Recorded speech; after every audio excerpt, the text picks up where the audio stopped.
Donc là, on va vous faire tester les systèmes électriques, les ventilateurs. Donc c'est assez facile. Donc on est déjà d'accord que pour faire tous les tests, vous débranchez du 220 volts. Donc tout ce qui est bouton, si vous regardez là, c'est facile. Vous allez faire tout en continuité, d'accord? C'est-à-dire que vous regardez juste si le courant passe. Pareil pour le thermostat et pour les ventilateurs, vous avez juste à brancher au 220 volts et voir si ça marche. Donc pour tester les ventilateurs, c'est simple, vous branchez le 220 volts.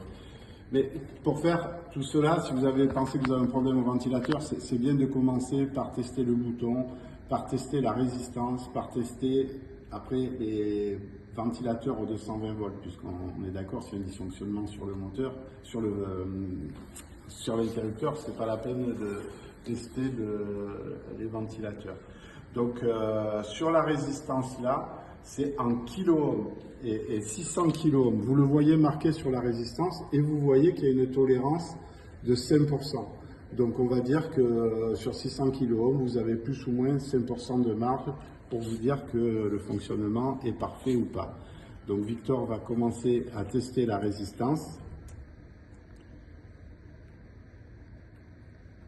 Donc vous voyez, on est dans la tolérance, donc il n'y a pas de problème. Donc on est d'accord, c'est en kiloohms, la résistance est bonne. La résistance, c'est elle qui va délivrer la puissance sur les ventilateurs. C'est-à-dire que je crois que si jamais vous êtes sur la position 1, c'est 150 volts à quelque chose près. Et si jamais vous êtes sur la puissance 2, c'est 220 volts. Donc c'est elle qui fait réguler les vitesses de ventilation.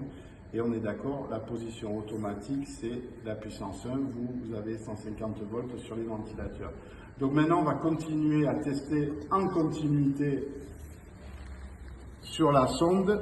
Et en fait, la sonde, on est d'accord, on l'a déjà dit plusieurs fois, vous pouvez la faire toucher la sole foyère de l'appareil pour qu'elle soit plus réactive. Donc on est d'accord, ça sonne, la continuité passe, il n'y a pas de problème.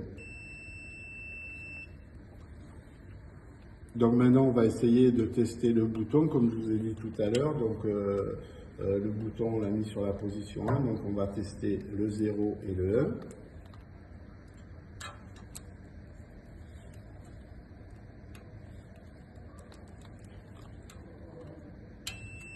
Voilà. Donc on entend le petit bip, donc il n'y a pas de problème, tout marche. On va faire la position 2.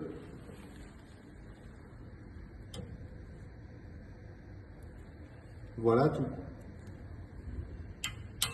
tout est OK. Donc maintenant, normalement, on met les ventilateurs. Alors là, pour les tests, on a tout débranché. Mais là, si je mets mes ventilateurs sur 1 ou sur 2, ils doivent fonctionner. S'ils ne fonctionnent pas, c'est que c'est les ventilateurs qui sont à changer.